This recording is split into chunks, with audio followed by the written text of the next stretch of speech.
오대영 라이브의 간판 코너 단도직입을 시작하겠습니다. 대통령 탄핵소추 의결서에는 탄핵소추 사유가 적시돼 있습니다.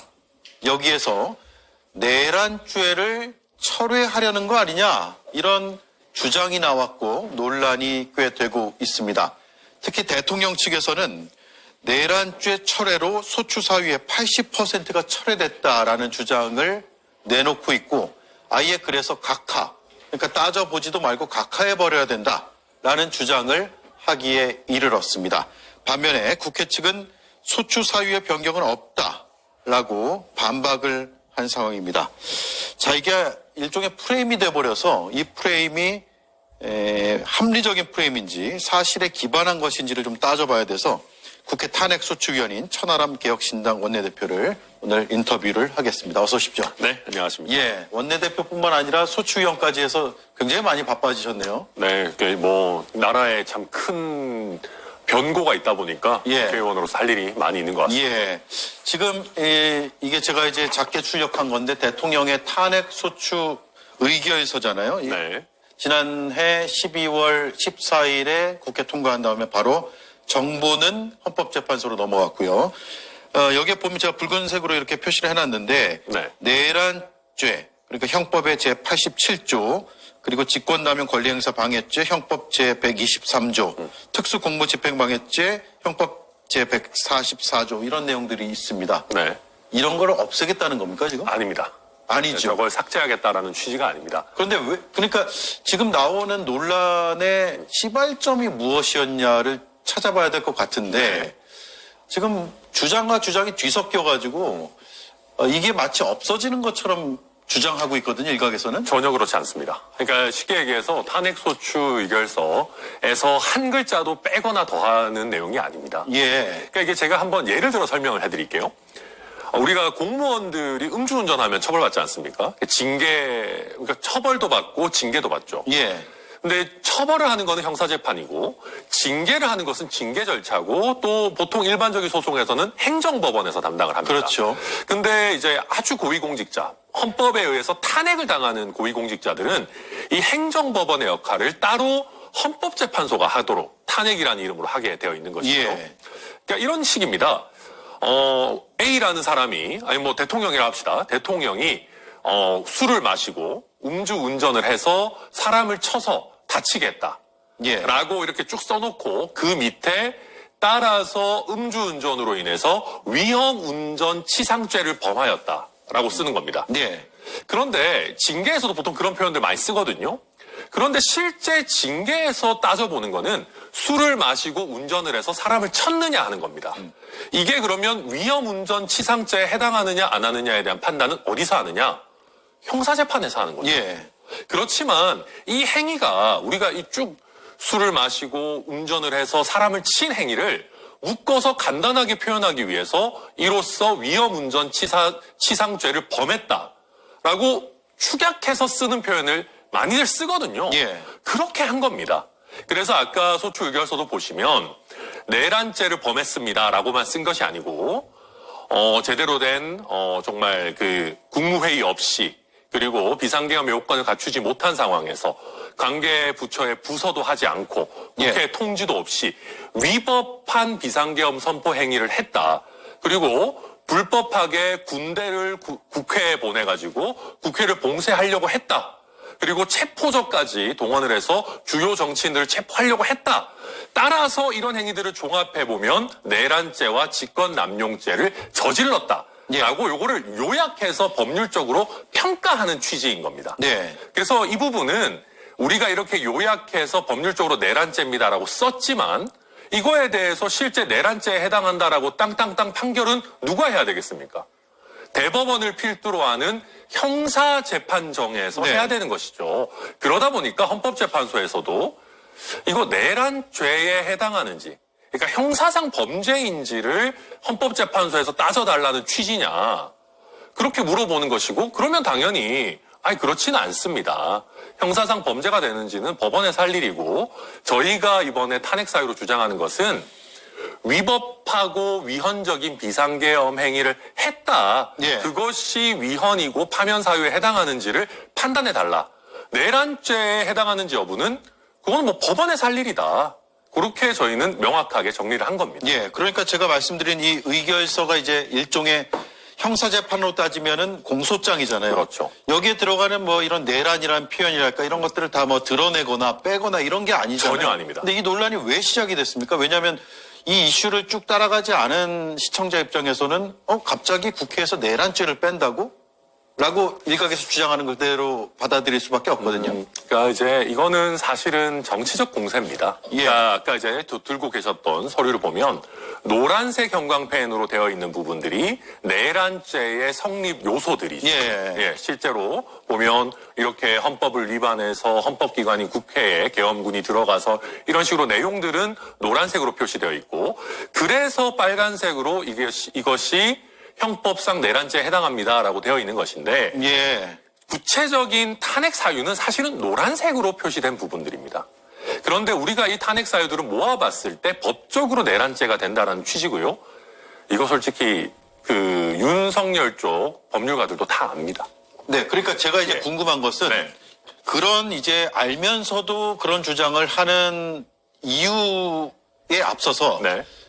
왜 그런 주장이 나오게 된 겁니까? 준비기를 하면서 그런 국회 측에서 내용을 좀 추려가지고 판단해달라고 요청을 한 건가요? 아니면 그렇지 않습니다. 어떤 뭐 그래서 자료를 제출한 건가요? 헌법재판소에서 물어본 겁니다. 물어보고 그렇게 답을 했어요. 네, 그렇습니다. 이걸 범죄 여부인 것까지 다 심리해달라는 건 아니시죠? 하니까 네, 뭐 그렇습니다. 그게 변론 준비기일에 그런 질문을 받았고 그렇죠. 국회 측에서는 그것까지 하는 건 아니다. 그렇습니다. 라고 답한 것을 근거로 해서 네. 내란죄를 다 철회하기로 했다는 주장까지 지금 하기에 이르는 거네요. 그렇습니다. 근데 그것은 사실이 아니고요. 저희는 명확하게 내란죄의 내용을 이루는 각각의 내란 행위들은 탄핵 사유로 삼겠다라고 하고 있고요. 예. 이런 부분들이 2017년도에도 박근혜 탄핵 심판 당시에 이미 한번 쟁점이 된 적이 있었습니다. 예. 과거에 뇌물죄, 강요죄들이 문제가 된 적이 있었는데 그때 2017년에 권성동 원내대표가 잘 설명해놨습니다.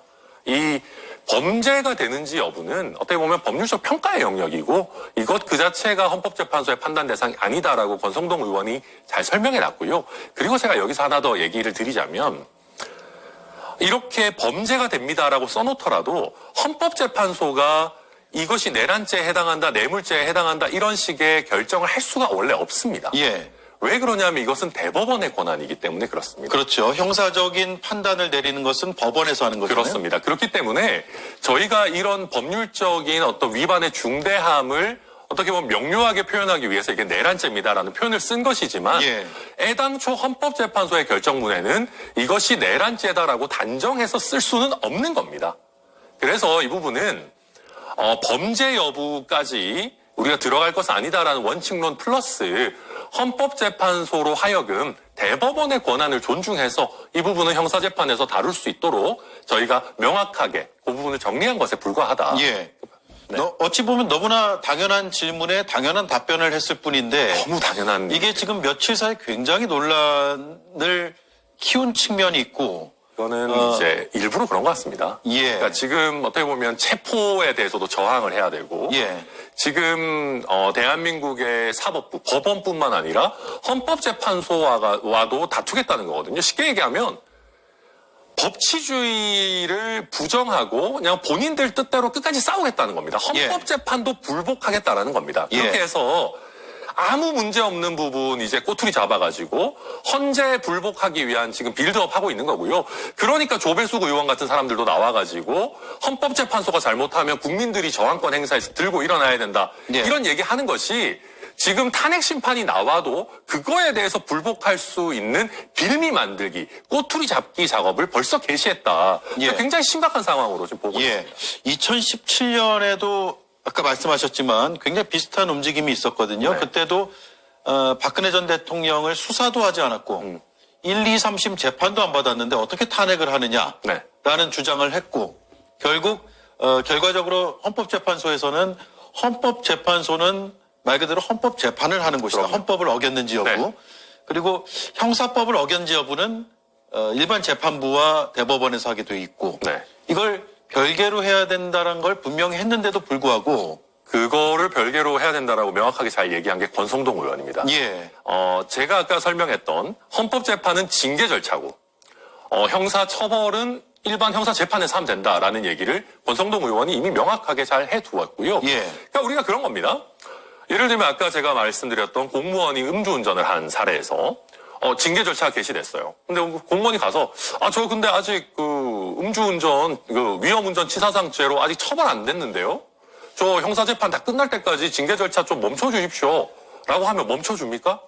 안 멈춰줍니다. 예. 그거는 공무원도 마찬가지고 일반 직장인들도 다 마찬가지입니다. 그런 것처럼 지난 박근혜 대통령 탄핵 심판 절차에서도 이미 형사재판에서 다툴 것은 유무죄는 거기서 다투고 그 요소가 되는 헌법 위반에 대해서는 우리가 헌법재판소가 먼저 결정하고 심리할 수 있다라는 예. 것은 이미 명확하게 확립된 헌법재판소의 판례입니다. 예.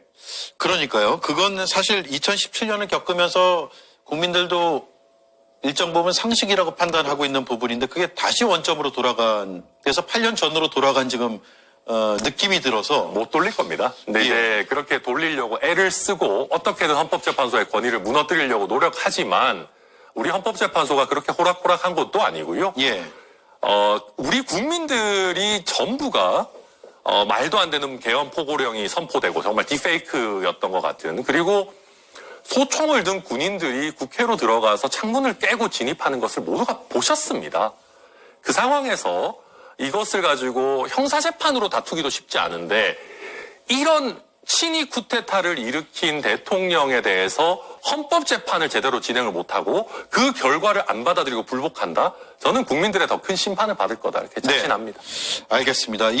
워낙 그 논란은 되고 있으나 또 헌법재판소에서 내려놓은 결정례가 워낙 뚜렷하기 때문에 논쟁이 안 될 것으로 보이지만 또 계속 논쟁을 끌어가려는 쪽도 있어서 네. 말씀을 드렸고 오늘 맞습니다. 대통령 측에서는 탄핵소추 사유 80%가 다 철회가 됐다라고 주장을 하기 때문에 전형적인 가짜뉴스입니다. 그리고 예. 저희는 탄핵소추위원들은 이 탄핵소추 의결서에서 단 한 자도 빼고 더하고 새롭게 쓰고 이런 거 하나도 없습니다. 예. 80%를 덜어내거나 철회하거나 이런 거 전혀 없다. 명확하게 말씀드립니다. 네.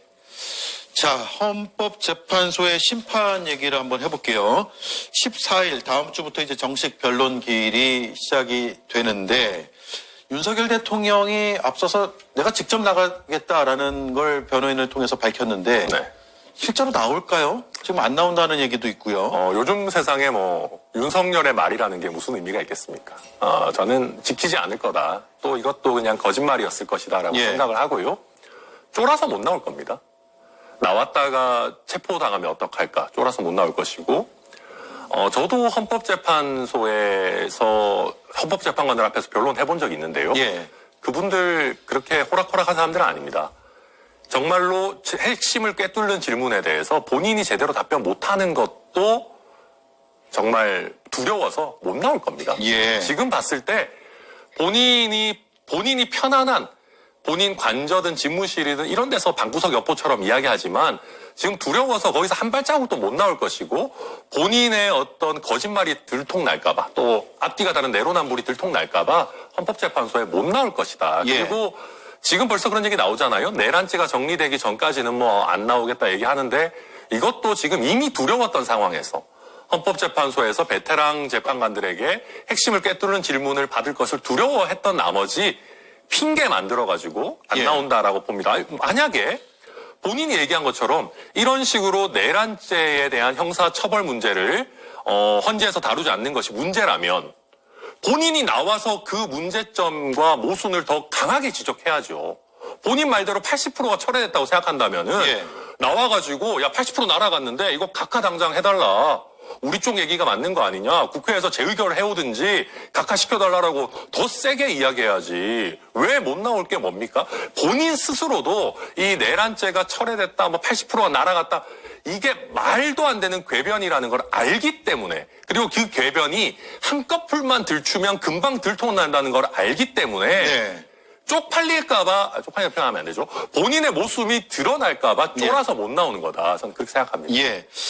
그 탄핵소추 사유의 80%가 철회되었다라는 대통령 측의 주장은 헌법재판소 입장에서 듣기에는 그동안에 헌법재판소가 해왔던 그런 결정들을 부정하는 네. 발언이고 주장이어서 오히려 대통령 측에게 나쁘게 작용할 수도 있지 않을까라는 생각도 드는데요. 네, 이런 궤변들, 또 설레 안 맞는 얘기들 하면 당연히 나쁘게 작용하는데요. 제가 지난번 준비 절차를 보니까, 윤석열 측 변호인들, 대리인들, 이미 상태가 안 좋아요. 그러니까 이미 나쁜 주장들, 뭐 말도 안 되는 얘기들 하고 있고요. 결론 준비 기일 결론 준비 때부터요? 기일에서도 자기들끼리 중복된 얘기, 뭐 중구난방적으로 얘기하고 있고, 제가 봤을 때 이 사람들의 목표는 이기는 게 아닙니다. 그냥 절차를 최대한 지연시키고 난장판 만들고 헌법재판의 권위를 떨어뜨리고 해서 지지층 결집시키고 최대한 지연하는 것 그 자체가 목적인 것 같아요. 예. 그렇기 때문에 지금 정말로 이 헌법재판에서 탄핵 심판을 자기들이 이기려고 생각한다면 이런 주장 못합니다. 그냥 무작정 깎아내리고 트집 잡기 그렇게 해서 정치적인 이득을 보는 것. 그것 자체가 목적이다. 예. 그렇게 이해가 됩니다. 네. 자, 그리고 5번의 기일을, 변론 기일을 쭉 정했습니다. 주 2회씩 진행하겠다고 헌재가 지난주에 발표를 했는데, 네. 이거 신속하게 하겠다는 의지의 표현으로 받아들이세요? 그럼요. 이제, 물론 뭐, 제 욕심 같아서는 주 3회 했으면 좋겠습니다. 예. 이제 그럴 수는 없는 상황이고, 또 변론 준비에도 최소한의 시간들이 있기 때문에 주 2회라고 하면 저는 헌법재판소에서 최선을 다해서 신속하게 심리하겠다라고 하는 것일 것이고, 네. 그러다 보니까 저는 오히려 윤석열 측에서 더 이렇게 무리한 주장하면서 최대한 흔들고 시간 끌기 전략으로 들어가는 거 아닌가 예. 보여집니다. 국회 탄핵소추위원으로서 보기에는 심판의 결론이 나오기까지 얼마나 걸릴까요? 지금 2월 중하순 얘기도 일각에서 나오고 있고요. 네, 저는 박근혜 전 대통령의 사례에 비해서 오히려 더 명확하고 예. 또 그 많은 증거들이 동영상으로 뭐 정말 전 국민에게 생중계가 됐기 때문에 최대한 당길 수 있다고 생각하고요. 네. 그러면 2월 중순 하순도 가능하다라고 보여집니다. 네. 그리고 최대한 끌고 가더라도 결국 4월 중순에 이제 두 분의 재판관 임기가 만료가 되고 그중에 한 분이 지금 헌재 소장 직무대행이십니다. 그렇기 때문에 그 전에는 어떤 결론을 내실 가능성이 매우 높지 않을까 기대합니다. 예. 빠르면 2월 중하순도 가능하다. 네. 그러면 2월 4일까지의 5번의 기일을 지금 정해놨는데 거기에 더해서 한두 번 정도 더 하고 결론 낼 가능성도 열려 있네요. 그렇습니다. 예. 한두 번 정도 더 하고 또 결정문 쓰시는데 보통 한 열흘 정도 예. 걸리기 때문에 2월 중순, 하순 정도 예. 예상합니다. 탄핵소추위원은 모든 기일에 다 참석을 합니까? 현재? 저희가 여러 명이기 때문에 가능하면 뭐 전원 참석하려고 하고요. 네, 아마 뭐 저희보다도 사실 중요한 역할은 국회 쪽 변호인단에서 많이 하시기 네, 때문에 오늘도 기자회견을 했더라고요. 예, 그렇습니다. 그래서 변호인들은 뭐 당연히 전부 참석하실 거고 예. 저도 가능하면 전기일에 참석하려고 합니다. 예. 자, 그리고요, 공수처가 오늘 이제 어제부터 계속 논란의 중심에 있고, 일각에서 이 공수처 이제 믿고 맡기기가 어렵다라는 얘기까지 나오는데, 네.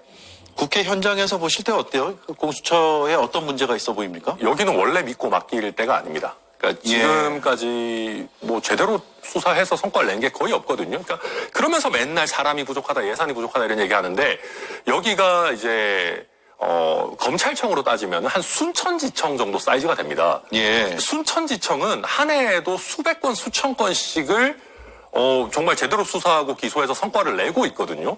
아마 예산은 공수처가 몇 배를 더 많이 쓸 겁니다. 네. 그래서 핑계 대는 거고요. 그러니까 여러 문제가 있지만 일단 첫 번째로 옛날에 민주당이 자기들이 장기 집권할 줄 알고 공수처장을 대통령이 임명하도록 한 것부터가 일단 이상한 거고요. 예. 야당들이 적극적으로 할 수 있는 걸 넣어놨었어야 되는데 민주당이 굉장히 단견을 했던 것이고 그러다 보니까 별로 그 능력 없고 수사 경험 없는 사람들을 앉혀놔요. 네. 그게 문제고 그리고 이게 수사 경험이라는 게 하루아침에 생기는 게 아니거든요. 고기도 먹어본 사람이 먹는다고 이게 어쨌든 수사 경력이라는 게 쌓이고 이래야 되는데 여기가 별로 능력도 없고 제대로 사건 처리도 못하고 하니까 네. 검찰 출신들도 여기 왔다가 금방 나가요. 그래서 지금 남아있는 분들도 제대로 된 사건 처리 능력도 없고 의지도 별로 없어 보이고 그러니까 총체적인 난국인 그런 상황입니다. 예. 자, 수사 주체 문제는 앞으로 조금 더 계속 갈 것 같습니다. 왜냐하면 첫 단추인 대통령의 신병 확보부터 실패했기 때문에요. 시간이 금세 가버렸네요. 벌써 끝났습니까? 20분이 훅 가버렸습니다. 네. 어쨌든 탄핵소추 의결서에 들어있는 내용 중에 한자도 빼거나 드러내거나 이런 게 없다라는 말씀을 오늘 다시 한번 확인했습니다. 잘 들었습니다. 고맙습니다. 네, 감사합니다. 네, 지금까지 탄핵소추위원을 맡고 있는 천하람 개혁신당 원내대표였습니다.